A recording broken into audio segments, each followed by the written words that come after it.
Hello and welcome to Cherries Red Army, where we thought the content might be a bit slow for a couple of weeks. Not at Dean Court. The roller coaster ride continues. Yesterday, Bournemouth, historic moment. We appointed an overseas manager. We'll talk about Iraola. We'll also talk about Gary Oneil. We've got a fan guest panel. We've got you in the interactive chat. Please do use it. We're going to have a nice interactive stream. And this is football. Opinions might not be completely the same. That's what it's all about. We'll agree and disagree. That's what we love about football. Do hit the like button this evening. Do use your interactive chat and do subscribe to our 1.6K channel. Now, let's bring in our guests one by one. I want to know what they were doing or how they reacted to that news that broke yesterday afternoon. Our first guest, he's part of the Cherries Red Army team. It's Aaron Kaye. What a Monday. How did you hear about the news? What was your reaction? Well, I was at home doing some work, as of course I was doing on a Monday afternoon. I wasn't watching the cricket at all.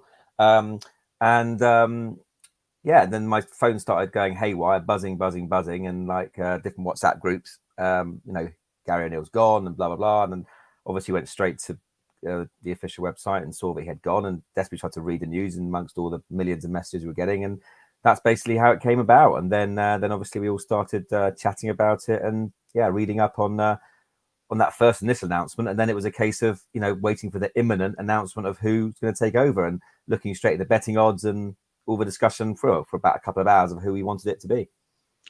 We'll get your hellos from the chat in just a moment. My second guest is Steve Hensman. Are you ready for us? You heard the news yesterday. What was your reaction? Stunned, actually. I thought, obviously, Gary keeping us up last season, he'd done enough to earn himself another season, or at least a start of the season, see how he get on. But like Aaron said, I was just at work and your phone starts going nuts and you're thinking, what's going on here? And then I actually thought it was a joke to start with because everyone was sort of like, WTF, what's all this? And it's like silly. Of course, he's not been sacked. He's just kept us in the Premier League. But then, quickly came to light that wasn't the case and he had gone. And there, like Aaron said, we were just sort of waiting around to hear who was imminently, as they said, was going to be announced. Really exciting times. Exciting times. Talk about that later on. My next guest is also part of the channel. It's Jon Spark. How are you, Jon? Yeah, I'm good, thank you. How are you? Not too bad. And how did you feel about the news when you heard it? I was sat at my desk at work, saw it pop up on my alerts. I don't get alerts from very many Twitter pages, but the official one is one of them. And just suddenly he's sacked. No Bournemouth fans in my office in Manchester, but did have a few people to talk about it with them. And basically, my conclusion was right. Okay, I expect that someone else will be announced within the next sort of 6 hours or so, because it seemed like such a decision that wouldn't be made without knowledge of exactly who was coming in next, and obviously really didn't take long. Overall, pretty darn excited though. So in these streams, these are regular people that you will see, part of the Cherries Red Army team. But what we are looking to do this season is to invite extra Bournemouth guests onto the channel. We're going to do that this evening. It's Bournemouth fan. He's been on the channel before. It's James Musselwhite. How you doing, James? I'm very well. How are you, Kirk? Not too bad. And when the news broke yesterday, you might have been very busy with your occupation, but how did you feel about the news? I could tell exactly where I was. I'd tell exactly what I was doing. I was bent over with a Canon camera in both hands, photographing a woman in lingerie when I found out what had happened at Dean Court. We were having one of our boudoir takeover shoots down here and it was going brilliantly, but I couldn't stop it to check out the news. Had to wait about half an hour. Saw all my WhatsApp messages come through. Gary Oneil has gone. To which I replied to each and every one of them, good. I was in a positive frame of mind, Kirk. It was a positive news story for me, and I'm looking forward to the season ahead. Fantastic. Right, let's have a look and see who's in the chat this evening. It's a busy one. It's great to see you all. Stephen Dyer up north. How are you? Massive Bournemouth fan, like the rest of you. We've got Chris Hubble, Mark Cole. It might be pre-season, but we are live and we are streaming on YouTube. Cameron Meach. We've got Mark Singleton. Omid, how are you? Alan, Carol, great to see you again. We've got Mark Davies in here as well. Mark Davies and Luke. and AFCB Fan TV. Many more, I'm sure, will be dropping in during the stream. We're going to go through then some of the announcements from yesterday. We're going to get everyone's opinions. We're going to talk about it. Firstly, Gary Oneil, then Iraola. Jon, do we have a little secret, though, that we should probably tell the fans? What's that? Puzzled, and I'm waiting for Steve to make an unnecessary comment, but I'll stop him in his track. Jon and myself actually recorded a video at the back end of last week. I was meant to be editing it Monday to put it out today, and that was to talk about Gary Oneil and what he needed to do between August and October to stay in a job. Didn't get that far, did it, Jon? No, I forgot about that now. Yeah. I'd like to see it. Yeah, no, that'll end up on the cutting room floor now. But it seems we might have to re-record something else about the new manager. But I suppose we're doing that as we speak. So thankfully, we won't have to take any more time out of our day. Okay, we've got Dave also joining us. Callum, how are you? Stu Seddon. Thanks for joining us. Great evening. Right, let's move straight over to that announcement that happened yesterday. Let's see if we can bring it into the stream. And AFC Bournemouth decided to mix it up a bit on a Monday. And before they appointed Iraola, they did break the news about Gary Oneil. AFC Bournemouth said, we can confirm that we have parted company with head coach Gary Oneil. Gary leaves the club after overseeing 37 matches last season, initially on an interim basis before being formally appointed to his first head coaching role in November. They go on to say that Gary will go on to have a long career as a head coach or manager, but we feel that at this moment in time, a change is the best interest of this club. I'd like to place on record my thanks to Gary and wish him all the best for the future. The appointment of a new head coach will be announced imminently. And it did, Aaron. And we're going to get stuck into Gary Oneil. But before I do talk from a Bournemouth fan perspective, I'm not shocked that the outside world of Bournemouth has a different opinion. But it's a bit mental how different it is to us Bournemouth fans. Yeah, I mean, that's another thing, actually. I was going to say to you that obviously not living in Bournemouth as well, I was getting a whole host of my other friends messaging me saying, like, WTF, like, what have Bournemouth done now? Like, what the hell? You know, all those kind of, which I, you know, I've actually been telling them, a lot of them all season that, you know, I wasn't 100% convinced on Gary Oneil. The fan base wasn't 100% convinced on Gary Oneil. Yes, of course, he did a great job in keeping us up, but there was so much more to it than that. So many other questions, which, you know, unless you watch Bournemouth week in, week out, you wouldn't really necessarily know. And on the face of it, it does seem a strange decision. So yeah, I mean, and we've seen pundits galore. Lineker's off again as usual, you know, talking about his opinions on things which he doesn't seem to know much about. You know, but there's a whole host of different pundits out there with mixed views. So, some have you know, praised the decision, some haven't. So it was always going to be difficult. I think, like the others, look, I was shocked and surprised. I didn't expect it. That's not to say I didn't necessarily want it, but I certainly didn't expect it. I think I'd come to terms with the fact that he fulfilled the remit. He certainly deserves the start of next season. And I didn't think anything more of it. I think, you know, the fact that we touch on this, that, you know, he did fulfill his remit and some, you know, by you know, kept us up with a few games to spare. We weren't, you know, 2 or 3 places above the drop. But the fact that it's transpired that we were looking at Iraola, you know, during that period when we were looking to appoint a permanent manager, and he obviously wasn't available in his contract at that time. It does make me, you know, wonder whether all along, unbeknown to all of us, Bill Foley was always only going to see him at the end of the season, because he obviously didn't do a bad job, because he fulfilled the remit and kept us up. So what more could he have done is the argument some would say.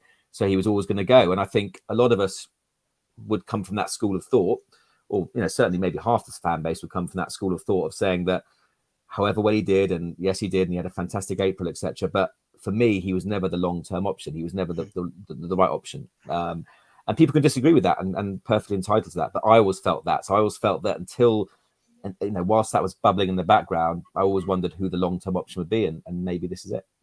I'm going to open it to the floor, guys. So if you do have an opinion on this, just sort of indicate to me, raise your hand, whatever you want to do. But I mean, it does go to show sometimes that the outside world, the distant media, just watch 4 minutes on Match of the Day and come to the conclusion that we beat Liverpool and Tottenham and Gary O'Neill's this wonder manager. I mean, we know the true story. We watch 90 minutes week in, week out, and it's a lot deeper than that. But I just seriously can't believe that everyone outside Bournemouth, it literally is everyone, is absolutely smashing this appointment and this change of direction by the club yesterday. I can take this one. It's staggering to me that there are professional pundits who are paid to watch football who clearly haven't watched us for the last 12 months.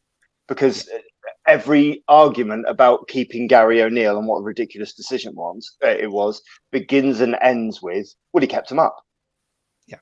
Like there was, and this isn't a slight on the guys. He's clearly, I believe, quite a likable guy. I don't believe he's a particularly good press guy. I don't believe he's a particularly good communicator. I believe that there were elements last season that were actually damaging to the fan base as a whole in terms of bringing us together, in terms of quotes that were maybe cherry picked from what he said in post-match and pre-match interviews, but it didn't help. He had no particular identity, I don't think, in terms of like the presentation of what was being put on the pitch, in terms of systems and formations. And the purple patch that we hit that kept us up, the 3 results that we hit that kept us up, the away at Leicester against a particularly poor Leicester where we only scored because of a misplaced back pass, the away win at Southampton where it was a dreadful night, 2 awful teams playing against each other, which had it not been for a Nats chuff, we'd have drawn that game. And then the away victory at Spurs, which was Spurs at their glorious best. But for 40 minutes of that game, the opening 40 minutes was some of the most tepid, insipid Bournemouth, one of the most insipid Bournemouth performances we've probably seen all season. You combine that with the away and home defeats to West Ham, the away performance at Villa, the away performance at Palace, the way that we got knocked out in the cup against Burnley. There were so many, the whole of December and January, you can pretty much put down to that. There was no direction. What's really exciting about this for me is that this is the first time I felt we've come out of the Howe era. And it's the first time that this club has actually possibly, maybe with the exception of Mel Machin, I don't know, but it's the first time that this club has appointed a manager potentially to take it above its status to where it is. Every manager that I've lived through personally, more or less with maybe the exception, I'm thinking of Paul Groves, has had a relationship with the club in the past, has had an attachment, has had that Frank Lampard safety net. If he knows and he understands the club's DNA, he's a perfect fit. And it's the first time that, and it's happened with new owners coincidentally. And I understand their philosophy because I have friends in Vegas who follow the Knights out there. So I think I know what they're going to try and do with this club. Hopefully this appointment, I think, will bring together a fan base that at times last year was really, really fractured and didn't have that identity. Staggering, though, to me, that the rest of the Premier League and the rest of the fan base in the Premier League and the rest of the Premier League professional pundits who are paid to watch football have no idea about us and have no idea that we even exist. And that potentially could create a siege mentality that is actually really, really exciting for next season. Yeah, I mean, Steve, we've had many conversations about this as friends, and I spoke to you about Gary's, even in his purple patch, I sort of broke that down with you and said, look at the games that we lost. We didn't really lay a glove on any team that was in form. West Ham in form, didn't lay a glove on them. The other game was Chelsea, who pretty much was the only win that Frank Lampard had. And we were okay on that day, if I can recall, but they beat us. But those games against Aston Villa were unbeaten in 10 on a good run, didn't lay a glove on them. The purple patch, like James has talked about, it did save our season. It did give Gary O'Neill some credit, lots of credit with the media. They were putting him out as manager of the season, but there was an offside VAR decision, Shea Adams toes offside. As James has talked about, the pass to Billin from Maddison, you've got Mo Salah missing a penalty. There was luck in there as well. And you swing those and we drop 6-7 points, we're right in danger again. And my concern all along was I never saw a consistent identity with Gary O'Neill that felt like going into next season, there was a plan. No, I mean, I concur with what you're saying. There was no identity. It was week to week. Gary was almost reacting to the opposition we were playing. And then when his plan for that game as such didn't go to plan, it just turned into sort of a free-for-all. Let's just chuck on players here, there and everywhere. Try this, try that. And it was, you could quite clearly see there was a little bit of panic, and I thought at times. The notion that we were lucky in a lot of those games, I could caveat that, and I've had this conversation with you before, that it's that fine margins thing, isn't it? There's a lot of games, and we go through the season, and the fact that we never had one penalty when we had numerous calls to say, so you could caveat and say we could have got picked up points in games we didn't.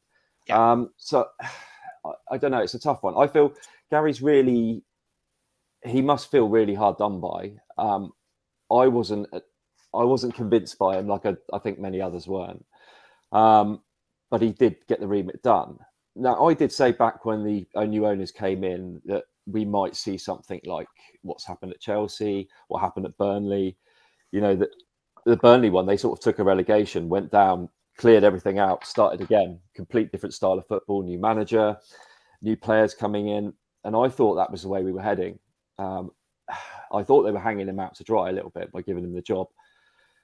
And then when he was going to fail, which I think they thought he was going to, they were going to sort of then, well, we've given him a chance, we'll get someone better in. And that's how I think they thought it was going to play out. Gary surprised a few people, and then they sort of stuck in that position. Now it looks bad because he did keep us up, and then they've done what they were going to do in the first place. That's my feeling about it. But I'm happy they've done it, because I think it does show ambition from the new owners. It shows something we've never seen before. I mean, I've been crying. How many times have we sat around conversations about jobs for the boys, and we keep giving promotions to them? We don't show any real ambition or drive. It's always like, let's just take the easy route.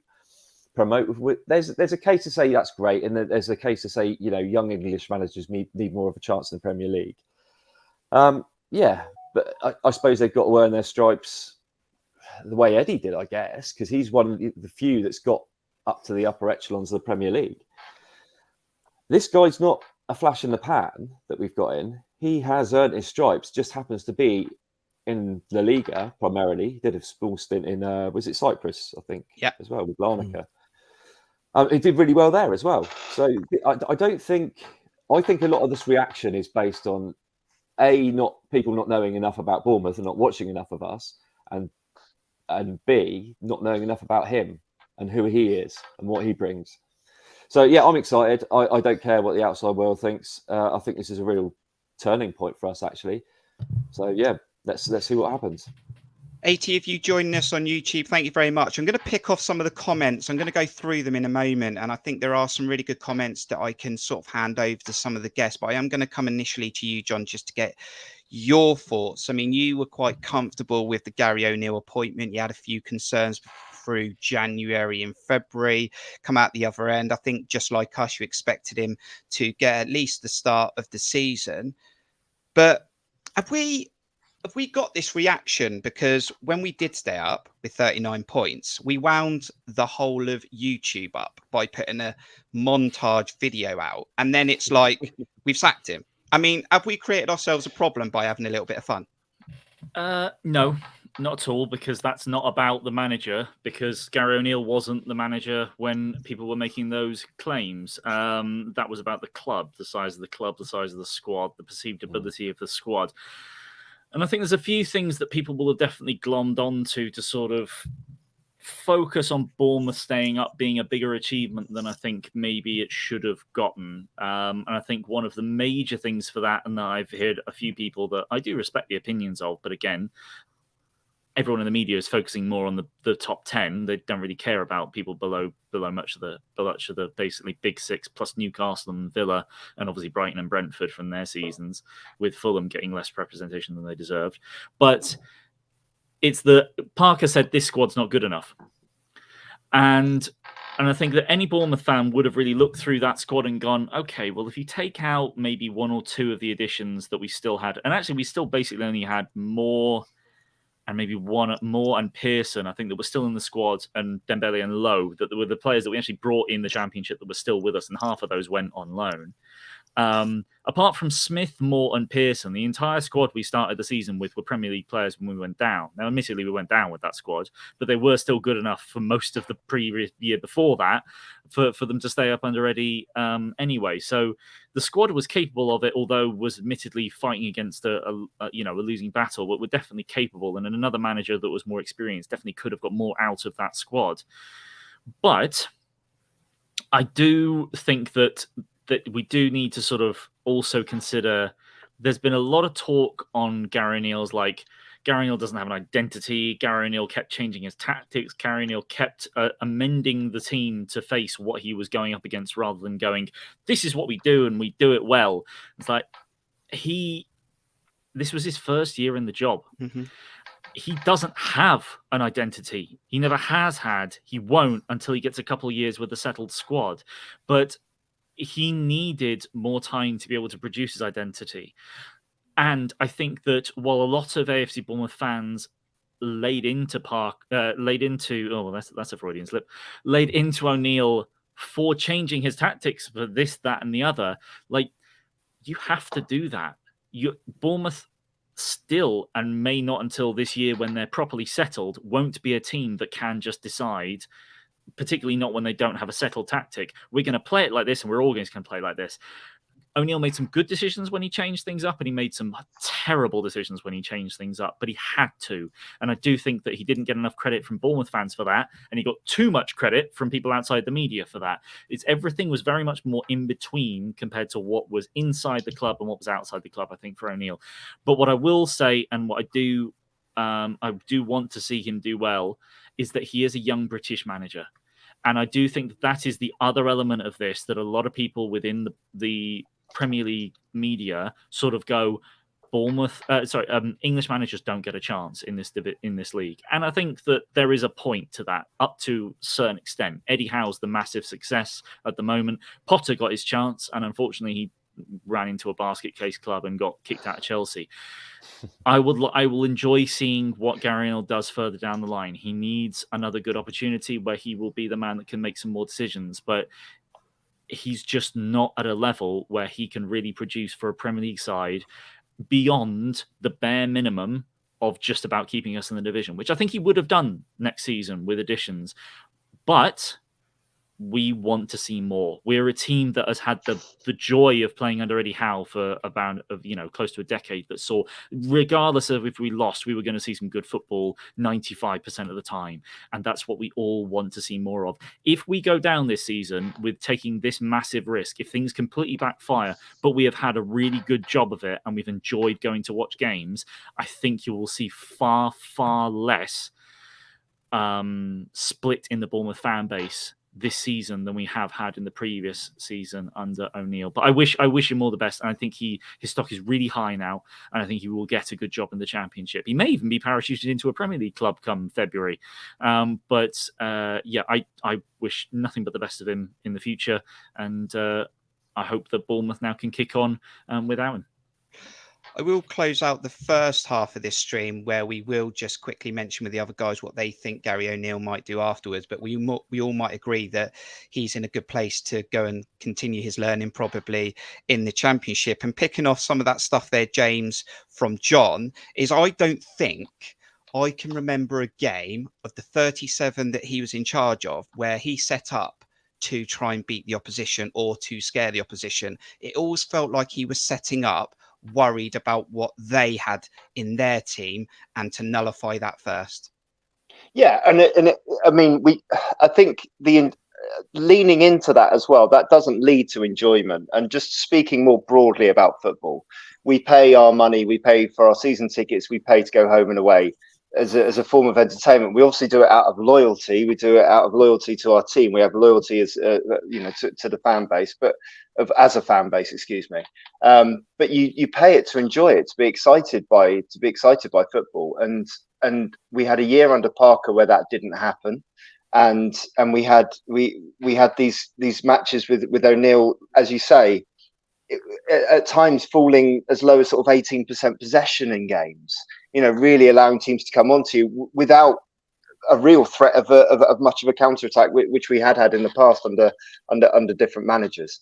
It does feel like that enjoyment and being excited about a club and being excited about potential, about how the fact that change is entirely inevitable in life, but progress is optional. This is a real forward thinking, to use a really horrible business term, but a really forward thinking maneuver on behalf of the board to try and do something different and to try and progress the club in a different way. To my mind, Gary Oneil, and I think Jon does a really great job in highlighting some of his positives. It's commendable that he kept us in the Premier League, despite the fact that there were 6 terrible teams in the Premier League last season. We just happened to be the three highest of those 6. To keep us in the league, to do it with dignity, to do all of those things, to be thrown at the deep end after a 9-0 defeat, that is to be applauded. But I think the inevitability of a season under Oneil with that same style of football, with Solanke up front alone again, it doesn't excite me. It screams 16th place, at best. Whereas at least trying to do something different, hopefully can sort of like reinvigorate everything and get us excited for football again, because I don't think coming out of being relegated in the Premier League, going into a COVID season, then going into a season under Scott Parker, God bless Leicester, and then going into this season of sort of real tumultuous and at times negative football, I think we've actually got something truly to be excited about next year.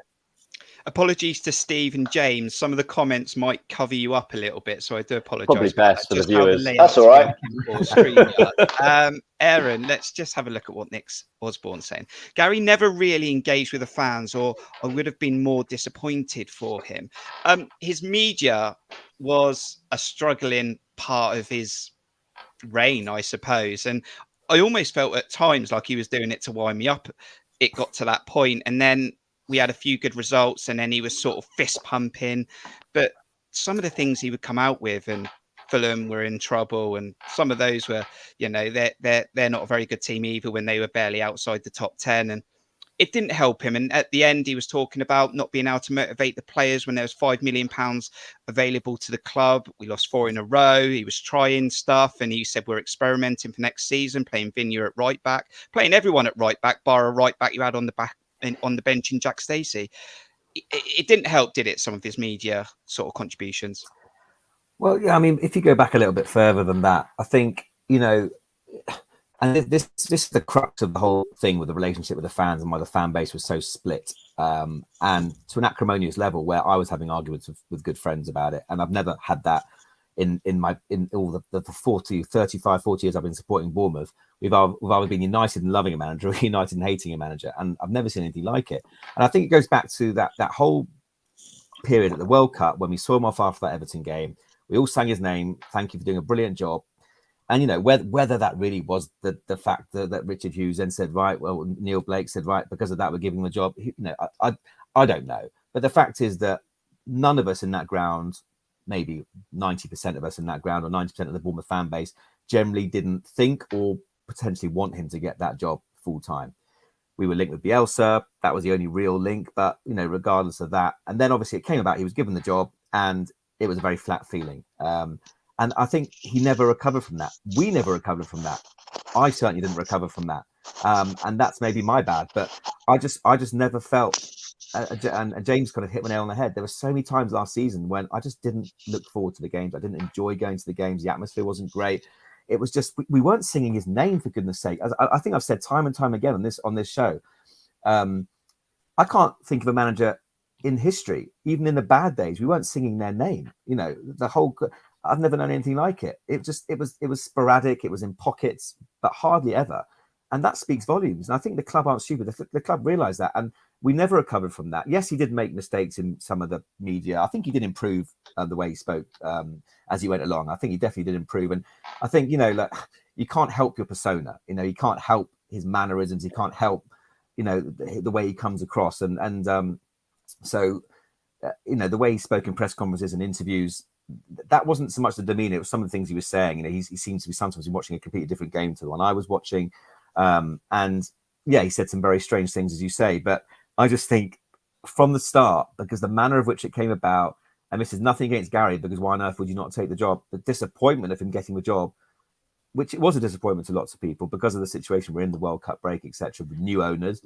I kind of feel that what's happened now should have happened then, theoretically. It didn't for obvious reasons. The guy wasn't available, and maybe other targets weren't available. But it just seems like he got the job done. He did, it's brilliant, because it obviously wasn't the long-term option. It was never going to be the long-term option.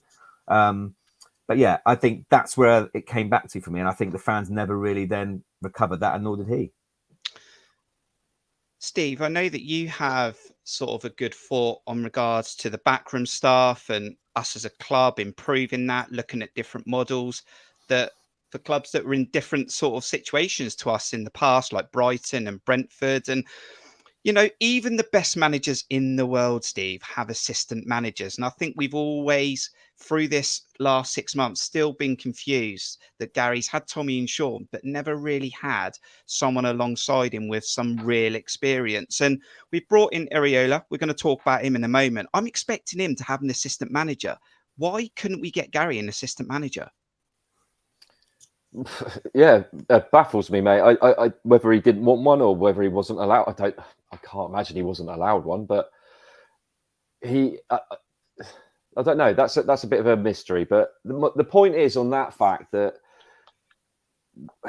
we've always sort of had this little tag of Premier League on the pitch and League Two off the pitch, and I just sort of doubt what our actual structure is like behind the scenes. Because I know we're a small stadium and a small club in regards to a lot of teams in the Premier League that we're competing with, but do we have anywhere near a Premier League setup?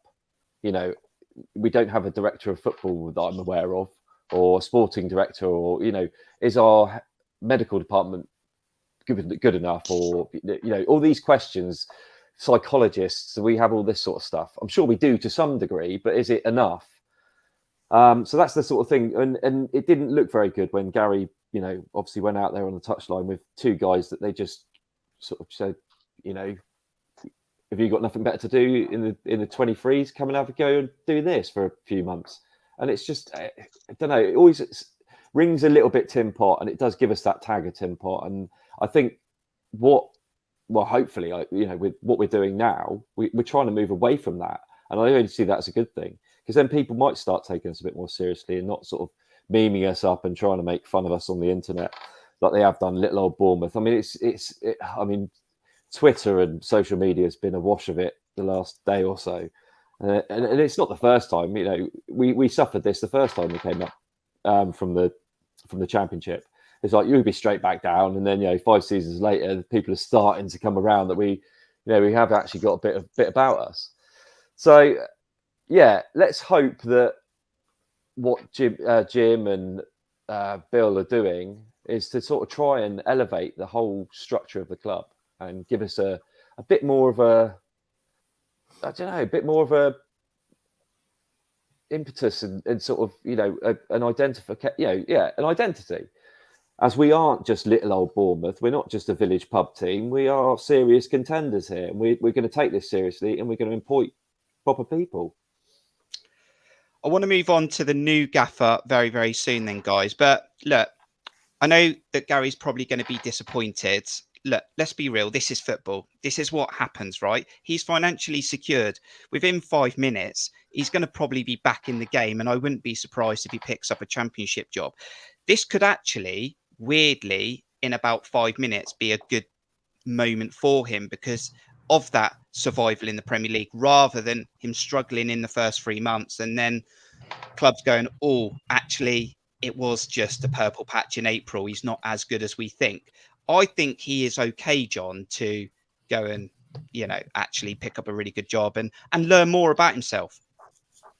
Yeah, no, as I mentioned it, in my sort of sign off on him, and I think he'll do fine. I think, and in fact, Bournemouth's own communication is that Foley thinks that he'll be go on to have a really good career as a manager, and I actually think that he probably will. I think he still he's still got things to learn. He's still got a team that I'm sure he needs to build around him and develop a philosophy, like I said, because I think he hasn't really been able to do on because everything's been so hectic when he joined and trying to just play safe and then go forward. And losing after going 2 goals up 3 times in a season, all that jazz. So, I'm sure he will. And from the sounds of things, he had, before we necessarily made him permanent, he had quite a few. He had half a dozen championship clubs asking about him. So, as I mentioned, his stock really couldn't be much higher. For those of you that are still subscribed to The Athletic, as I'm sure a number of you stopped after we had our man on the beat taken off us. An article has just been put up about a bit of background sort of things, and one of the things that's brought up in the piece is that it's believed that with the very difficult start that we will have at the beginning of the season, that if after 7 games, 6 of which consists against teams that were in the top half of the table, the other one consists of 5 are in the top half, the other one's Chelsea, and another one won the Conference League. If he hasn't got any wins in that time, they may well have replaced him anyway. So what's the point in causing more problems like we did 4 games into the preseason just gone? Might as well make the change when we can see that there's a man available. And to push us into the chat on Iraola, he is. Thanks for that, Steve. He is. I knew you'd have a little Spanish twist on it. Of course, I can give you the sort of layout of it if you want, as far as I know. He's a man that this does actually make me rethink a little bit our managerial hunt during the time before we made Oneil permanent. He's someone that the club clearly identified in December, November, even October time maybe, and said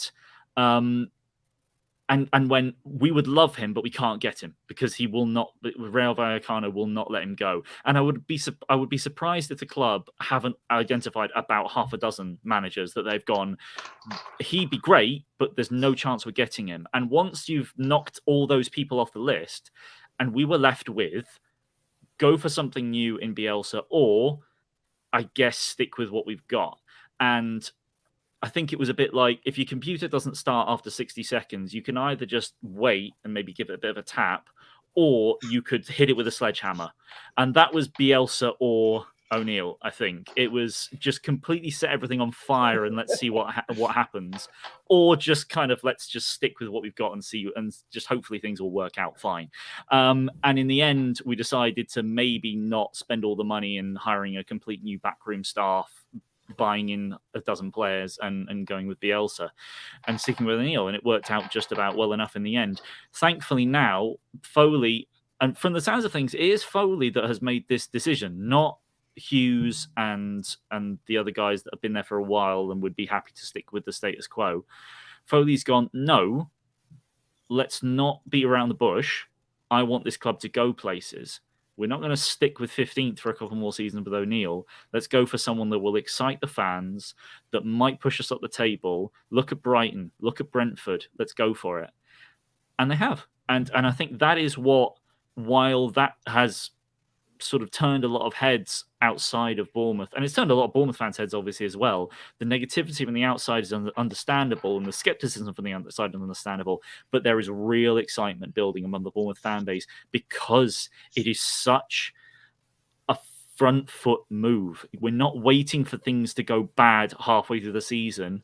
We're cutting that out and we're just going to go for it, and that's what I'm really looking forward to. Thanks for joining us on YouTube and Twitter. Do hit that like button. It helps this video grow after it's live. If you're watching this back on replay, thank you very much. Do let us know your thoughts in the comments. Keep the chat going. Some really good stuff in there. Any more thoughts, guys, on Gary Oneil, or should we move on to our exciting new head coach? Really? It's been long enough, I think. Let's move on. So wish you all the best, Gary Oneil. But not long after Gary Oneil departed the club, we moved swiftly to hire Andoni Iraola. We are delighted to announce the appointment of Andoni Iraola as the club's new head coach on a 2-year deal.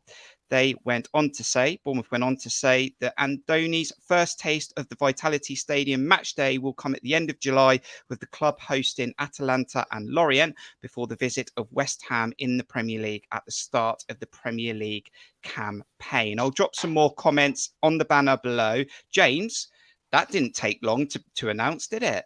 It didn't take long to announce. It's almost like it was pre-planned. It was a well-oiled machine. I was going to say previously, I'm a big fan of the thick of it. And there's a point in one of the series where Malcolm Tucker convinces a minister that there is a good time to resign. There is a good time to actually leave a job. And I think there is a good time for Gary Oneil to leave a job. It is after keeping Bournemouth up, and his stock is going to be super, super high. What I think about the owners and this appointment is that for years before Eddie Howe, the club's identity was plucky, lower league, underdogs, seaside town who play pretty nice football, fairly nice family club. And then for about however long it was, 9 years, the entire club's identity, the entire club's personality was Eddie Howe. Even when we got promoted to the Premier League, we were Eddie Howe's Bournemouth. And we've been suffering from a hangover ever since then. And I don't think that the club has much identity as it stands currently. This is an opportunity to reinvent the club. And as an investor, I think Foley will have looked at that. They wouldn't have just bought Bournemouth on a whim. They'd have looked at a load of factors. And there's a real opportunity here to create a formal identity for the club that isn't Eddie Howe's Bournemouth, that isn't plucky underdogs on the seaside, that is something different and something unique. I'm excited by this guy. Like I say, I know nothing about him. That's why I'm excited. Yeah, absolutely. I mean, I was calling Aaron for a different approach, nothing we've ever done before. Go outside of the UK. Thought that might have been Bielsa. But going back to James's point, I remember when Eddie left and I was a bit like, oh, then we appointed JT and I was like, nah. Then we appointed Scott Parker, and I could understand that appointment because I felt like Scott Parker would get us out the Championship. But I can remember saying to you, Aaron, do we have to give him the Premier League? Of course we do, because it's part of the deal. Then we appointed Gary Oneil and I was like, nah. And then this guy gets announced yesterday. I don't know much about him. I'm on Google. I'm taking snips from people. I'm looking at clips. I'm listening to stuff and I'm liking it.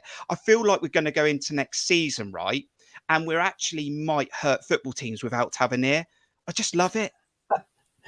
Yeah, I mean, I'll be honest. When I first heard of obviously that Oneil had gone, my first thought was Potter. I wanted Potter. Yeah, we'll get, of course. Up the cherries. I wanted Potter. I wanted Potter. I don't care what happened at Chelsea.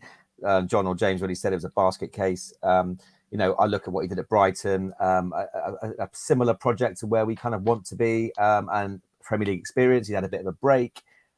He's kind of gone for the big club and it hurt him. And I was all over, it's going to be Potter. It's going to be Potter because we've obviously lined someone up. You know, for once, actually, the good thing about this is for once, it wasn't a case of Sean Cooper will take over as the interim manager until while we start the search. You know, I would literally would have jumped into my paddling pool and tried. You know, it would have been like, not again, surely. You know, so this time the club did it properly, and they obviously got someone over the line before they made the decision. So it was never going to be Potter, obviously, but I wanted Potter. Then I saw the booking odds, and Iraola was like 1-4 on, and Potter was like second favourite 6-1. I'm like, well, never heard of this guy. He's clearly got it, because why on earth would he be 1-5 on? No one's even heard of him. Well, I haven't heard of him. It's a very we were all messaging saying, well, it's obviously this guy. Hence, I then went to Google, looked up everything on him, and my first reaction, I'll be honest, was, oh God, you know, I'm not a nobody. I was excited for a name. I wanted a Potter. I want, you know, whatever. But then the more I've read about him, the more I've seen about him, I'm now completely converted. And, you know, someone said, I can't remember, I've read so many articles, but one of them has said that him and De Zerbi were the two up-and-coming managers. And obviously, if he can do half as well as De Zerbi's done, then we're on to a winner. So, yeah, look, he hasn't got experience of Premier League football, but nor did De Zerbi, nor did Pochettino, nor did many others who've obviously come along. So I don't get that argument. He's young. He's got a link to Eddie Howe. That's a massive tick straight away, obviously, with us. And yeah, and it's exciting and looks like, for me, chaotic football from what he said. You know, I saw a graphic of his average positions, and it looked like a 2 and a 9 or whatever it was. You know, it was just like literally trying to win the ball back. And I think out of the top 5 leagues in European football, Vallecona had the highest win turnovers. What did you call it in the opposition half? Or something it was the most high turnovers that led to shots. Right. It was the second most high turnovers in the top 5 leagues behind Bayern, but it was that led to goals. But it was the most that led to shots. I think it was one or the other. It was one of the yeah. And he's a student of Bielsa. He obviously played under Bielsa. So for those of us who were quite excited by the potential of Bielsa, but maybe he's a bit old for that now, etc. That kind of ticks that box as well. Is it a risk? Of course, it's a risk because I mean, James said earlier, if we went down playing attractive football, someone like myself would I can't say how I'd feel at the time, but it would be the biggest. Everyone outside and even some within the club would be like, well, if it kept going there, we would have stayed up. So we don't know how it's going to go. And what also worries me is, as has been said, the first 7 games of the season are tough. So I just hope the fans stick with him. I'm sure they will, because I think there seems to be a more united approach behind this, and it's obviously a longer term project. So I am very excited about him. As I said, all I've done is read and watch things. I don't profess to know anything else about him, but it's very, very exciting from what I can see. But he's only 40, Steve. He's been a manager for 5 years, and this is where some of the outsiders go, how's this much different to Gary Oneil? Well, here you go, Steve. This is what it is, right? He's had 3 clubs like you've spoken about. He's had a promotion from Spain's second league. He's had 2 semi-final finishes in the cup. He's taken what I hear a Vallecano side that barely have any cash, no coins, like they are so skint. He's taken them to 2 mid-place finishes. He's beaten Barcelona twice. But my issue going back to Gary Oneil was how difficult it must be for the recruitment team this summer when you don't know if you're a back 3 system, a back 4, wing backs, full backs, on the front foot, not on the front foot, counter-attacking team. This guy, I feel like he sold everything to the club and the board and Bill Foley and go, this is what I am. This is what my teams do. These are the players I want. Go get them. And I think that is the massive difference that I'm just hoping. I'm making this up in my head and in my heart. I think that's the difference. Yeah, possibly. And I think the other thing to add is that how we attract it? We used to attract players based on the fact that we had Eddie Howe. We had the guy that was manager of the decade, I think the award he won. So we were getting players on that basis. Is Gary Oneil going to be a pull for those type of players we want to go for? This guy could be, a bit more sexy name. He's got a bit more of a track record. Well, he is. So yeah, I mean that could be a part of it. So I don't know. I think Aaron's talked about it a little bit before there, where he said that the football he plays is I've heard it described as organised chaos, which is not the most sort of, doesn't fill you with confidence. But when you sort of read a bit more into it about what it's all about is getting the ball out wide quickly, getting the overlapping fullbacks, inverted wingers that come in. And it's all about getting balls in the box and stuff like that. Maybe we keep him more. You never know. But equally, those guys that we're going to be attracting now. We're going to be looking at this guy. Well, Bournemouth have got a little bit more ambition about them. They've got a bit more drive in them. They put this guy in charge. They look like they're going for it. They're building the new training facility. Chances are we're going to build a new stadium. There's a project there, and it's much more attractive, I think, now with Iraola than it would have been with Gary Oneil. So I think that's a big plus. This is the point though, James, because we know that we're still going to be looking at mid-table finishes next season. Bill Foley's got hopes of taking us around Europe. But I know we're going to win games, lose games, draw games. But I just want to know that when we win, lose or draw, we can relate to the team and that we could see there was a plan to try and get a result. I didn't like walking out of the Vitality Stadium, losing to Southampton, who couldn't buy a win, going, what were we doing? And that's what I feel like. I don't feel like I'm going to walk out of Dean Court next season. I feel like if we lose, we'll lose most weeks having a go. And we know that we gave each team a good game. Yeah, I think I've paid my dues back in the lower league years from seeing poor performances and coming out going, what the hell was that? That's almost like a rite of passage, isn't it? I think that will get frustrating over time. if we throw away wins, if we play, hell for leather football, if there isn't a plan, if it does look like not organised chaos, but it's chaos, that's going to wear pretty thin pretty quick. And the pressure's going to come because your renter pundit in the media is still going to be singing from the rooftops about how Frank Lampard's a perfect fit for Chelsea at this time of the season and not giving the guy they've never heard of a go. That happens. There is bias in the media. What we have to understand as well is that the bigger picture, the larger picture, like you say, the aspirations of going into Europe. I think the new owners and this new manager, the cup runs you bring up, like I say, I know nothing about him, but it sounds like he's made a semi-final of a cup. That's great. What would we give to lift a trophy, to be like West Ham and lift a conference trophy, or to be in an FA Cup final and get to go to Wembley on merit? Those things actually matter. And for years, even Eddie Howe even put weakened sides out in the FA Cup when we were playing in the Championship. Let alone in the Premier League. It would just be nice to feel success. And I know that the new owners put a high value on success and a high value on silverware, and I think that's where success is, because football as we know it, football as we grew up loving it, is dead. Football is essentially a giant washing machine for horrible people's money at the moment. And if we can grab something from this in terms of identity, exciting football and value for money when you go to Dean Court and when you travel the country to watch the team, then that's got to be a good thing. Yeah. John Phoenix in the chat. My concern with this new manager is our defensive record is always terrible, and how will he improve on that as well as play a good attacking game? And we know from set pieces defensively, we were very poor last season. I mean, we weren't very good from direct free kicks either. I remember Junior Stanislas was the last footballer to score a free kick for us. He played under Bielsa Iraola for 2 seasons. He's talked about his training methods and how he likes some of what he learned under Bielsa. And Bielsa was someone that was linked with us, as we know. And if I just refer back to Leeds, because people forget very quickly what he did at Leeds. Leeds were 16th in the Championship. Bielsa took over at Leeds and he took them to playoffs, failed. Then top of the league, 100 points. Then 9th in the Premier League. Then obviously he got sacked when they were conceding lots of goals in his 4th season. There's a 2-year contract on the table for Iraola. That might extend.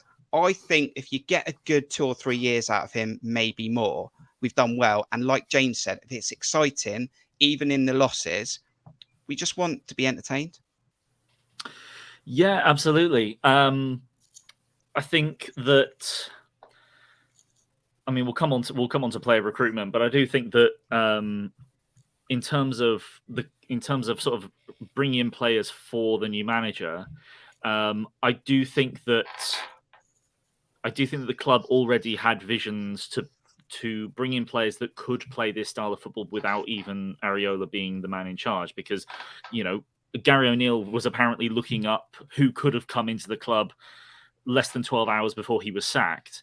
But the club was well aware of who they want to bring in. So I think there is a plan to sort of look at what Ariola's got and maybe try and follow more of, go down the Bielsa disciple route as we are currently doing. And in terms of style of play, when it goes wrong under Bielsa, it can go disastrously wrong, as we saw with Leeds when he was sacked. But when it goes well, it can be fantastic. And I do think that it is easy to underestimate how good a job that he did at Vallecano. And he also did a decent job at Mirandes. I don't think his spell in Cyprus went all that well at all. But they clearly saw something in him and they brought him in. Bear in mind, they talk about 2 semi-final appearances. One of those was with CD Mirandes. The other one was with Rayo Vallecano. Mirandes were and still are a second division club. He took a second division team to the semi-finals of the equivalent of the FA Cup. So he did a really good job there.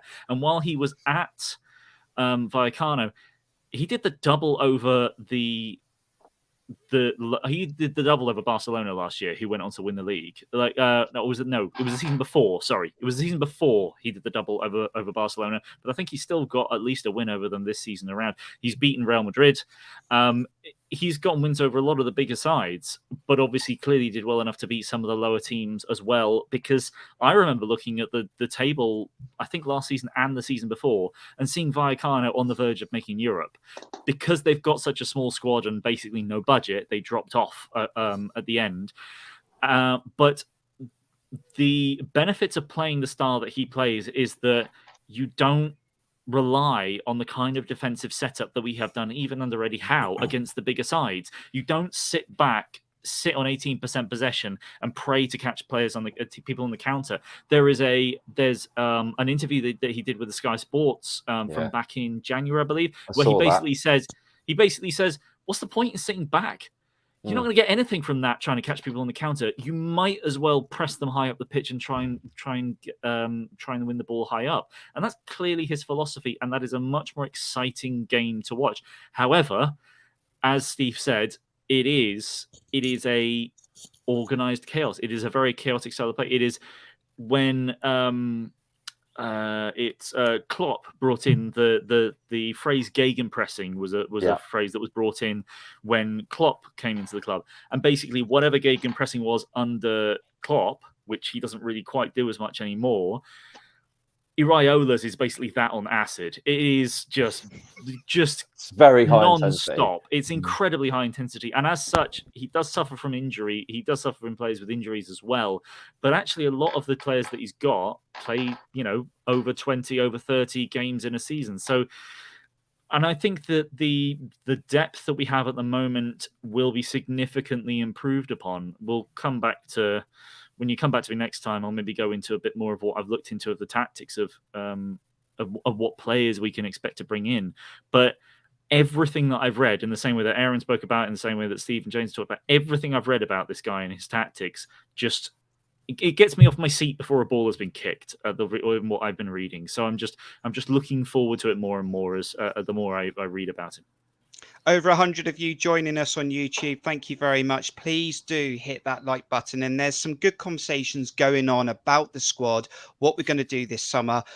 I wasn't sure if the conversation would lead to that, but Aaron, it's going that way. Let's talk about it. And this is why we were sort of leaning towards wanting a more overseas appointment to try and spread that network, to open it up for our recruitment team, to bring in different talent. And I think it can do this. I think James touched on it. It's something different, something we've never done before.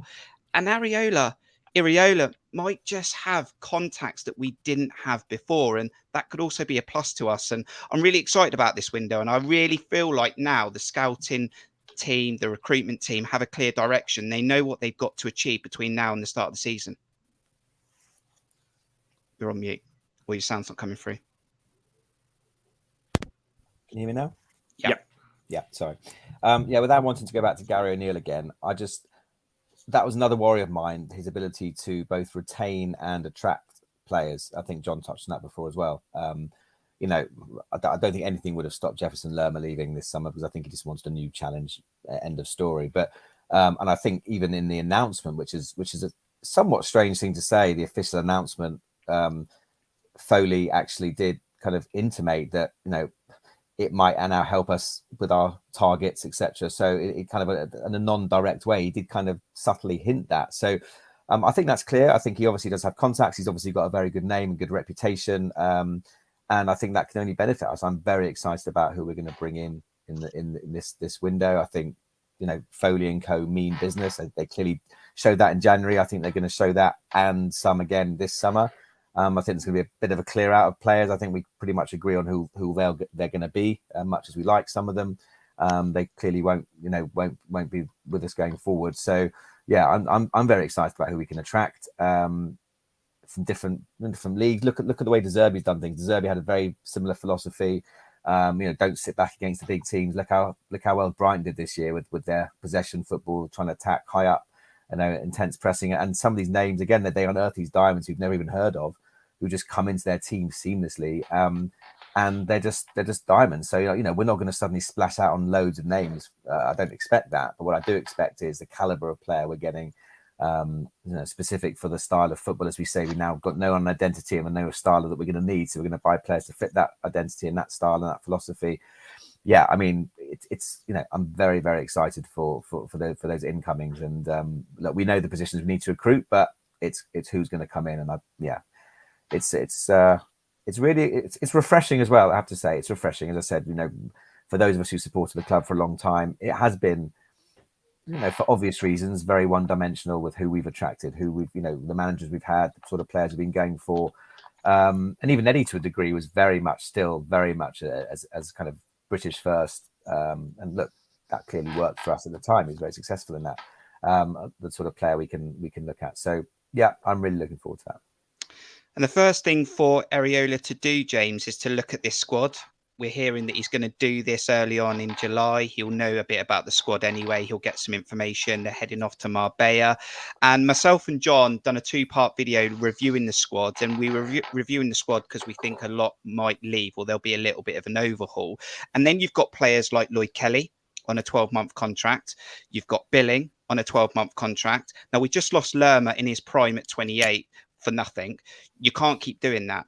Now, I'm sure as Bournemouth fans, we'd like to see Phil Billing stay in a Bournemouth shirt. I'm sure he can fit with this identity that Iraola's bringing in. Don't sign a contract, though. You've got to snap up 15, 20 million quid, surely. I think so. I mean, a broader picture, I was looking more at the Spanish influence, because we know that we know that Andoni played. It was on the fringes of that Spanish national side, the one that won back-to-back World Cup and European Championships. He's going to have connections. Were we going to see the return of Rico? Were we going to see the return of Rodrigo Riquelme? All the R's coming over from Spain. What's really exciting about this is that it's a complete fresh pair of eyes on a lot of signings from previous regimes. Parker's signings, even Eddie Howe's signings in there. And determining on his philosophy, have we just got used to them? Are they the standard that we need to achieve some level of success in the Premier League? It's certainly going to be interesting. I think it's going to be really tumultuous. I think we're going to see we may see a complete clear out potentially, and I think anyone on a 12-month contract messing about, not re-signing, is going to get the Zamora treatment. I was going to wear my Zimbabwe shirt today. I bought a Zimbabwe shirt for that guy away as well. 2012, it's a nice cut. But yeah. Best of luck in Udinese, isn't it? That's what happens. That's what's going to happen. I think. I think you can't get stung like that. It still stings that Lerma one, doesn't it? Especially with the interview and everything. And it was directing it. What was got a manager? They haven't even got a manager, right? It's frustrating. I mean, I get it. If you've been at a club for so long, and the thing is, there were players. Sorry, I've diverted here, but there were players that during the Championship years and towards the end of their contracts maybe weren't giving it everything. I don't think you could say that for Lerma at any point. Lerma was excellent, and God bless you. He gave us years of service, and I wish him all the success at Palace, except in the games where we're playing at Palace.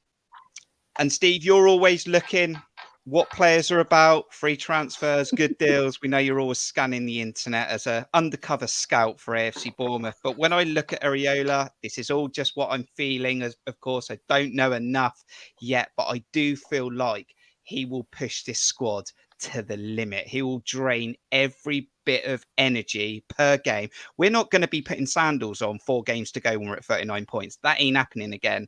Look, there will be times when we might look a little bit tired if games come quick and fast.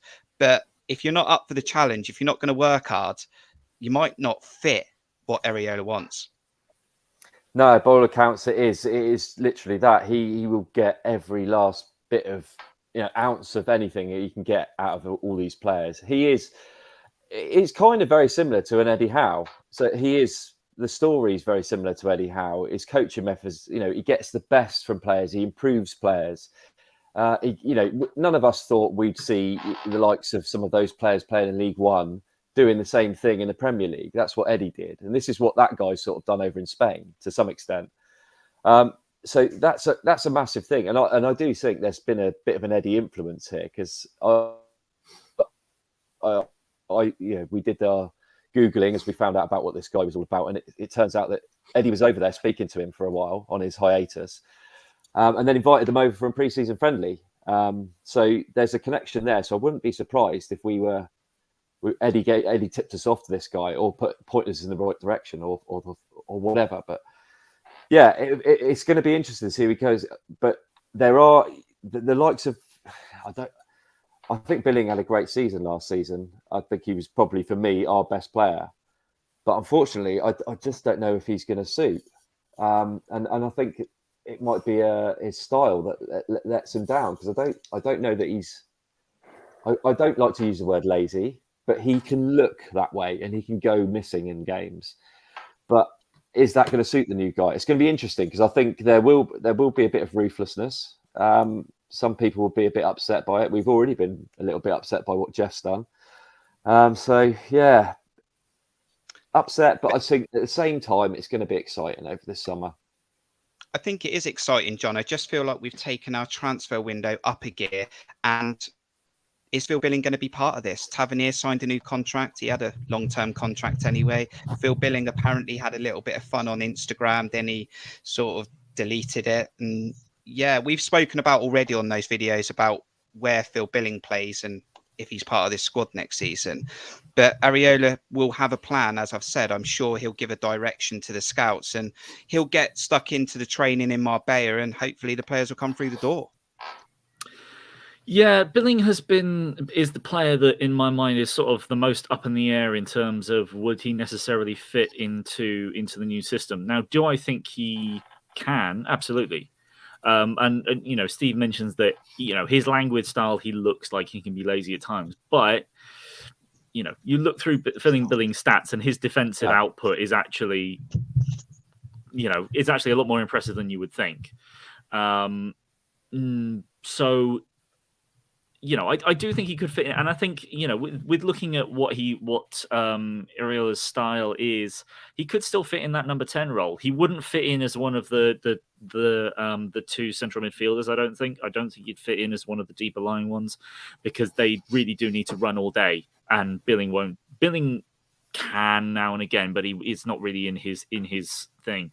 So he is the one that's most up in the air, and I think the one that I don't think he'd be too disappointed to lose, Iraola. And I think Lloyd Kelly is someone that I think that could be replaced. I think the interesting thing for sort of in terms of what Iraola wants out of his players, his centre backs, he clearly wants them to be very comfortable at playing long balls. Kelly tries that. I don't think he's anywhere near as good as Senesi has been. And Zabani, I think, has got such an all-round game in his passing, carrying, and defending that, you know, it's them two going forward without a doubt.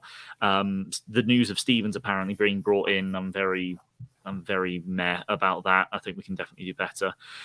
The real massive area that we're going to need to improve is the fullbacks. My God, are we going to need to spend some money on some fullbacks, because that is vital. In the same way that Eddie Howe loved those overlaps on the wings, bomb on the partnerships on that side. You know, the Richie Francis Daniels Pugh partnership basically was one of the best things we had going for us for half a decade.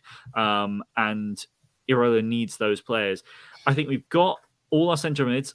Apart from arguably Billing, can basically do the job that we need in midfield, but we're going to need another body in there without a doubt to replace Lerma. Solanke will fit in like a glove. Solanke is almost the perfect striker for Iraola, I think. And if you look at Vallecano's goal scorers last season, no one scored more than 9. And I think his striker scored 7. So, you know, similar levels to what Solanke achieved. I think you've got Tavernier, Anthony, Christie fits in brilliantly with this because he really will. He'll run 180 without stopping. He needs to have numbers though, yeah. Yeah, Traore I'm less certain, but there's a lot of players that really fit in with this. I think that's what we currently hit, but particularly in fullback is a massive, desperately need to improve on that one, and probably a striker as well, I'd say. On that subject, and I must stress at this point. Sorry, I strongly disagree with the Phil Billing is lazy analysis. I think his stats disprove that completely. And I think no, definitely. I wasn't saying he was lazy. No. I'm not saying you were. No. I'm just saying that sometimes that word can be thrown around, and I think it's thrown around carelessly. Completely. Yeah. Just wanted to hammer that home. How does everyone like? I remember my uncle taking me to Bournemouth matches in like the early 2000s, and start of the season, just be like, he'd look across at me, first game of the season, and go, oh, another season with Fletcher up front. Like the mind-numbing inevitability, and Fletcher's amazing, like an absolute club stalwart, a serviceman. You know, stand named after him. It's an amazing thing. Gives so much back to the club, but it was just this inevitability. What's the group's thinking of another season with Solanke up front? Because cards on the table, I think his all-round game is brilliant. I think he does so much work that goes uncredited. But again, I just seeing him in the Premier League. Does that excite you in terms of like goals, or the whole season moving forward? Aaron, for me, well, go on, sorry, Steve. No, go I on, was just going Steve. to say I've said this before, but I think he would be that for me a natural replacement for Billing to drop into that 10 role, and then we get someone who is an out and out goal scorer because he drops deep anyway. Yeah, that excites me. Yeah, so I have a counter argument to that. Okay. I've said this for 3 years now. Well, I massively praised him, Aaron, in the Championship where he got numbers 15 first time round, 29 second time round. This season, I feel like we've gone full circle almost again with Dom Solanke. There's moments where he can score good goals. There's moments when he snaps at shots and he does too much. I said time and time again last season, Aaron, someone needs to tell him not to do as much. I think we've got better players in this squad now. He needs to focus on hitting the box, do what Callum Wilson does, score goals, be obsessed with the 6-yard and the 18-yard box. I just don't think he's obsessed with it, Aaron. I like Dom Solanke. I think he's got a place in this team. I do understand what Steve's saying about dropping him back into Billing. Has he got the nice caressing touch always? No, I think it bounces off him sometimes, but I see where Steve's coming from. He's got a place in this team. He'll do a lot of running. I think we need a striker, Aaron. Yeah, look, I'm with Steve and I'm with James to some degree as well. I've said before, I think on the last show, that for me at the moment, Solanke's undroppable. But if we were to bring in a caliber of players that Foley might want and Iraola might want, is he undroppable? No, he's not, because you need numbers, right? And I think that, look, Harry Kane is a perfect example of someone who drops and plays half his game on the halfway line and still gets 40 goals a season. But he's not Harry Kane, is he? So you can do that role. I also of the mind I'd like to see him behind potentially a goal scorer. And I am saying a goal scorer because I'm not convinced in the Premier League Solanke is a goal scorer. He's got quite a little he's got a good football brain. He works his socks off, and as I say, he does so much work that's so important to us as at the moment, right? In our current format, the way we are, he is so important to us. First name on the team sheet. But, obviously, and they're not easy to come by. Would I rather a number 9? I've talked about Jackson. He's clearly not coming. I can't think of anyone else off the top of my head. But a number 9 who's going to score 15 goals. We're not going to have someone who's going to score 25 goals a season in the Premier League. But somebody can score 15, 16 goals. Yes, of course I would, because I'm not convinced Solanke's going to do that. Now, if that means that this guy comes in and Traore is out of this world, as I think he could potentially be, or someone else is, and Solanke's out of the team, then so be it. We evolve. People evolve. I think Jamie Carragher made a really good point recently about the whole thing about Oneil, basically saying that managers are allowed to evolve and replace players who've done an incredible job for them, but when their time is up, right? Eddie Howe was a great person at doing that, essentially, and he used that. Carragher was using that in the whole Oneil debate about, yes, he did a good job, but can you do better? Yes, you can. And if we can do better than Solanke from a goals perspective, and then we bring in, or we already have players who are more creative behind him, who are better than him at that, then of course he shouldn't be in the team. But that's nothing against Dom Solanke, because right now he should be in the team. So yeah, I think we have to get a goal scorer. Now, it's interesting what John said before about Vallecano's top goal scorer was 8 or 9, and Striker got 7. So that's not to say he couldn't work up there, because I don't there's a different style going to be going on all around him under this new manager, so it might well work.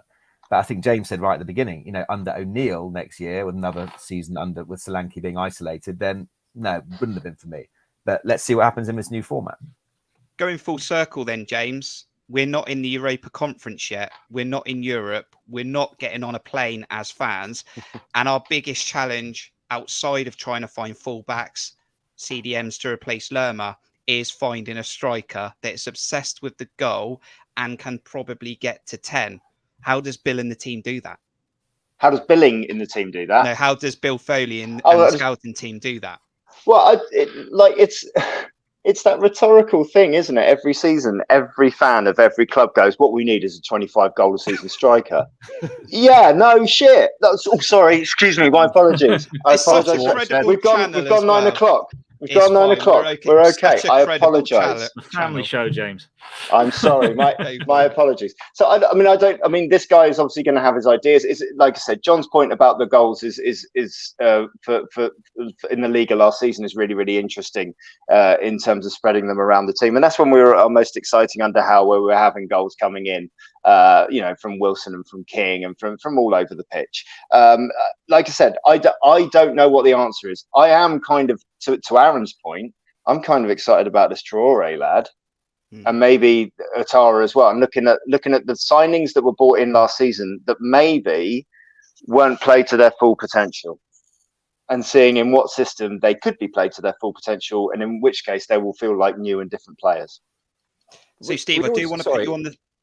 I was just going to say something. We always say that we feel sorry for Dom because he's always up there on his own. And like James pointed out, and I love that thing about his uncle taking him to the games and said, "Oh no, another season is played." But the reason that was okay is because you had a James Hayter or you had a Mark Steen there. Yeah. And even going into sort of the late noughties, you had your Kermigan and Pittman, and you had or Wilson and King. You had a sort of partnership. Dom's never had anybody, in my opinion. No. He's had no one to bounce off of, and he's never really formed a partnership with anybody. And that's why I'm sort of getting at, maybe, he needs to form a partnership with either a 10 behind him, or he needs to become that 10 with a striker in front of him. Steve, I want to put you on the spot then very quickly about Dom Solanke, because I put myself in a position where I want Dom in this team, but I have said that I'm not 100% comfortable that he's got the touch of a number 10 at all times, and I think it bounces off of him.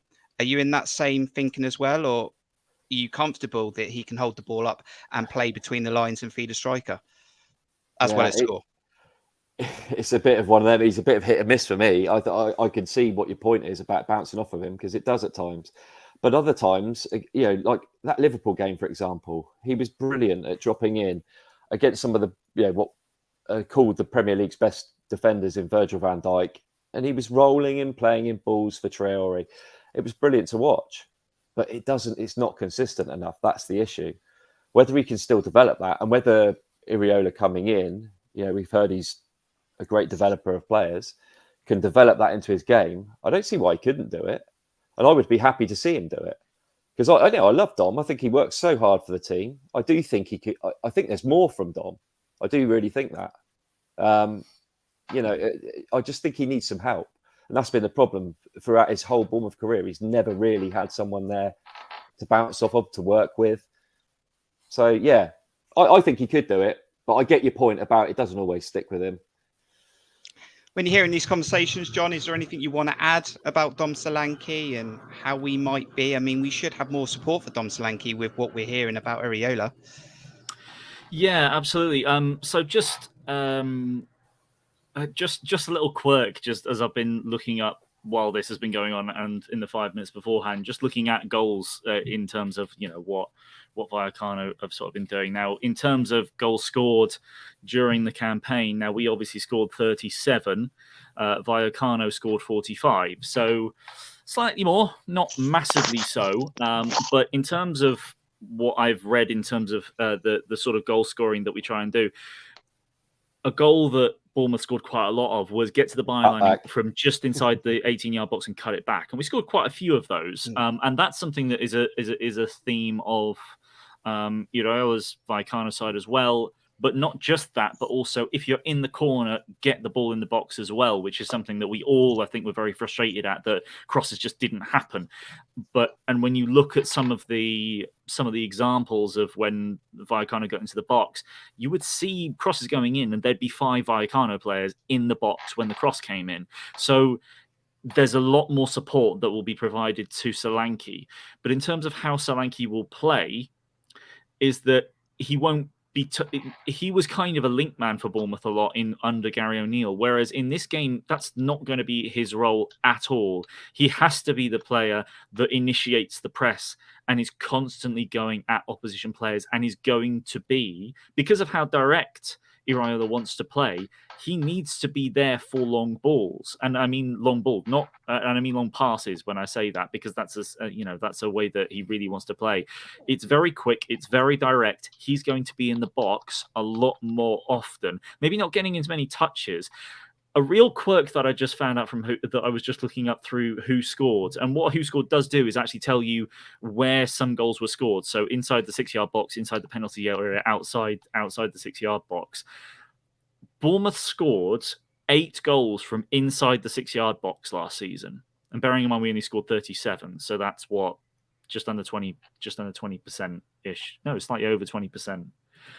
Rayo Vallecano scored 3 goals from inside the 6-yard box, which may be a symptom as to why their striker didn't get very many goals, because the cutbacks would often find what Billing picked up, which is why Billing was our top scorer, because he was the guy that was arriving late. And Vallecano ended up with a lot of players arriving late into the box and getting a lot of goals from inside the penalty area, but not necessarily inside the 6-yard box.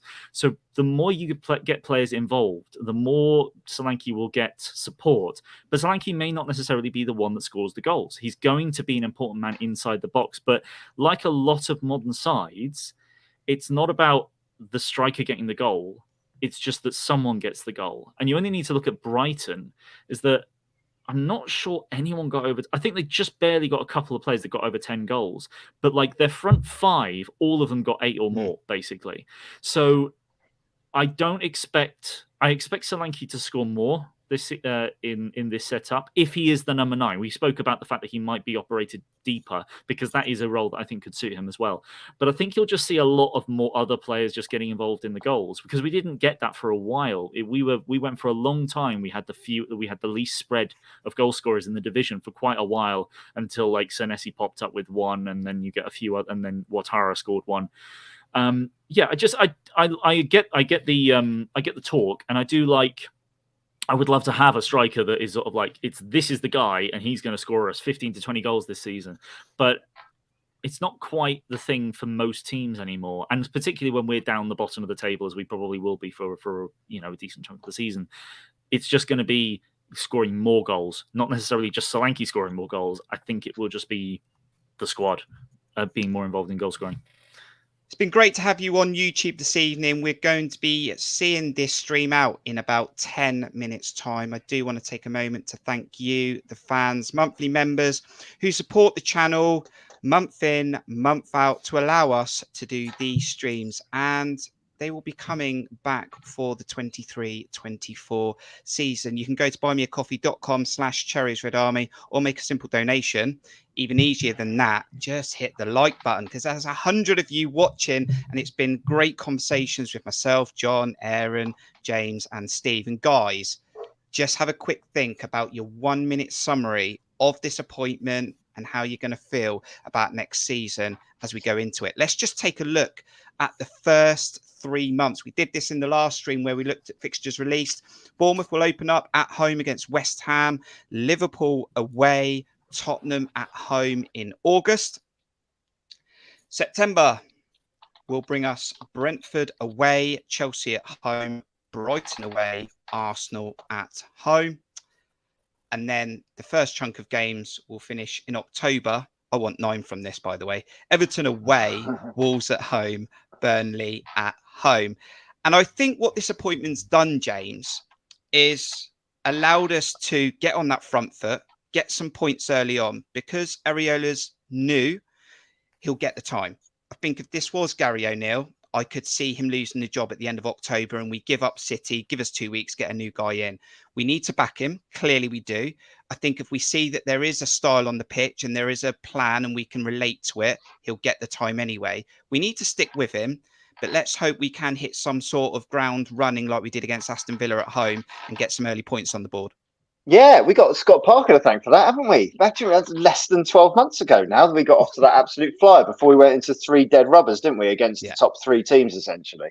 Every game's difficult in the Premier League. It's an overused cliche. I think he's obviously going to get time. I was like, as I've said previously, there was a mind-numbing inevitability towards an autumnal sacking if we kept with the current regime. Anything new is exciting. And I do believe, as was the case last year in the Premier League, I do believe that there are going to be teams around about the bottom that are beatable and teams that we can finish higher than in a worst case scenario of sort of like finding your feet. My worst case scenario for this appointment is that we become a Watford. and we chop and change, and we panic when it's not going well, and we invest all this money because the guy at the top's got loads of money and he doesn't care, and we buy someone in and we keep changing and we keep chopping and we keep changing and we can't get behind anything, and it gets boring and become a yo-yo club. This has to be a system, a process, again, another cliche, like Brighton, that we can get behind, that has a backup plan for when inevitably managers get poached, and that provides a brand of football that's enjoying and that you feel like you're getting value for money from in terms of an experience when you visit Dean Court. Yes, Steve, give your 1 minute summary to what is an interesting start to the week. We thought we'd have no content this week, but it landed in our hands yesterday. And just like James spoke about, Eddie Howe was at the club for so long. Then we've gone through 4, 5 head coaches, don't know how many now. And this has to be now the one that we sort of back and progress and become a better side, new facilities, better players, good style, get more respect from the rest of the country. Yeah, I mean, listen, it could go horribly wrong. I'm hoping it doesn't, but there's a small part of, that it says it might not work out. I, on the other hand, am very excited about this. I'm more excited than I've been for a long, long time. I touched on the jobs for boys thing, and I think I've been crying out for us to be a little bit more ambitious. I could understand the financial curtails that we were sort of holding us back a bit, but I think Callum pointed it out on the chat earlier. There's like we've got to separate ourselves from that sentiment, and these guys that have been around the club for a lot, and look at what's a good business. What makes good business sense for the club to push us forward. That's what Bill Foley wants. He wants to see the return on his money. So he doesn't want us to just sort of be languishing around the bottom of the league, maybe flirting like, and also James said, being a bit of a Watford. That's not the plan. He wants to be successful. And I think this shows real intent, and I'm very excited by it. Aaron, you put in the miles home and away, and I know that you messaged me yesterday when the news come through. You were going to get behind Gary Oneil. You said, look, give him a chance, get the season. It is what it is for the moment. Let's see how we get on. But once this appointment came through, you said to me, I feel like refreshed. I feel like I'm really pumped now for the transfer window and really excited to get back down to Dean Court in August.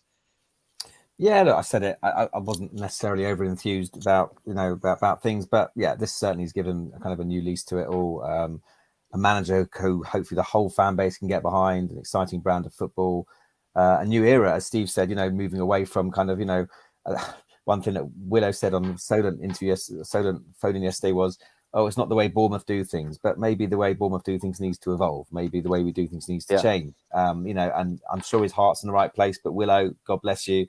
We've got to move on a little bit sometimes. We haven't actually mentioned the fact that I really do hope that the likes of Fletch, especially Fletch, keep a role at the club, because goodness knows what he'll do if he doesn't, as an ambassadorial or some in some respects. And who knows, maybe Gary Oneil at his new championship job, hopefully, as I said, hopefully he gets something really quickly. He might take Tommy and Sean with him as his backroom staff, because who else has he got he's worked with before? He hasn't. So, we're all worried about them having a job. They might have a job somewhere else, whether they want to or not. It's a different issue. But yeah, I much as we have to move on from that kind of mentality, I do hope that certainly the likes of Fletcher, saying Tommy Elphick, Sean Cooper, Alan Connell, etc., do continue their good work and still have jobs at the club. But yeah, I'm excited. This is a brave new era, isn't it? As Steve said, it's a gamble. We've got to roll the dice, and it's going to be a hell of a ride. And if what we've heard about his football is anything to go by, we're not just going to be on the edge of our seats. We're going to be standing on them. You'd like to think he'd keep a couple of the guys around, just sort of, somebody who knows the club, and it could be a sort of like, give him the DNA and that sort of background of the club. Yeah. But so you'd like to think there's a job for Fletch. James, can you just reassure us, though, Fletch is not going to be getting his football boots out? I mean, he'll back himself, but I know we're talking about a striker, but it's not Fletch up top this season, is it? I'd watch that. Your uncle wouldn't. I think it's good, and I think it's great that, like I said, it's something to get excited about. At least people are going to bother to watch us this season when they're paid to watch football, and maybe have an opinion on us because it's a newsworthy piece, isn't it? It's exciting, and it's a chance for us to make a new bit of history with the first manager who's been appointed who's younger than me. Jon, see us out on this stream then with your summary. Maybe some extra watch-alongs coming your way and for the fans on Cherries Red Army for the 23-24 season. Exciting times, right? Yeah, I certainly plan them for those that are regular watchers of the channel, and do please subscribe if you're not, because we'll have plenty of stuff going on. And I do plan on getting more watch-alongs going, because they were really good fun for me, even towards the end of last season, when even when things weren't great, I had some really good conversations with the people that joined me on the chat. So please do keep an eye out for those.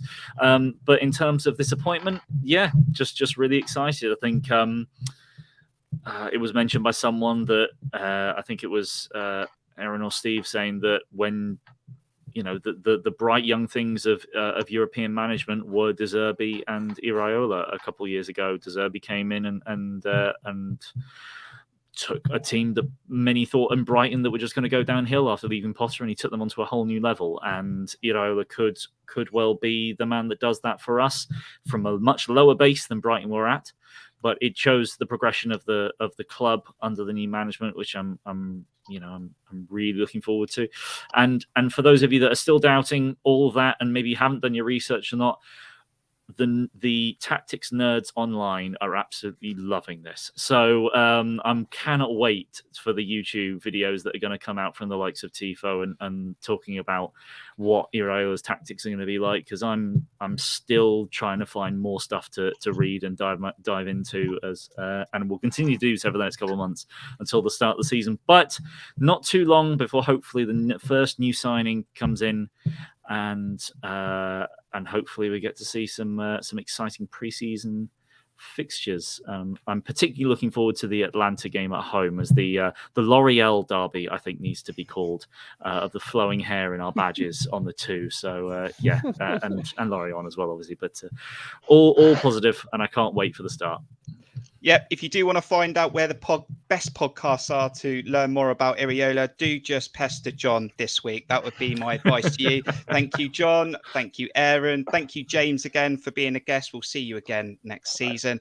And thank you, Steve. Thank you to you, the fans, for joining us. It's been a great stream. Lots of you in there. Have a good rest of the week. Do hit that like button. Do subscribe. Thank you, Gary Oneil. Wish you all the best for the future.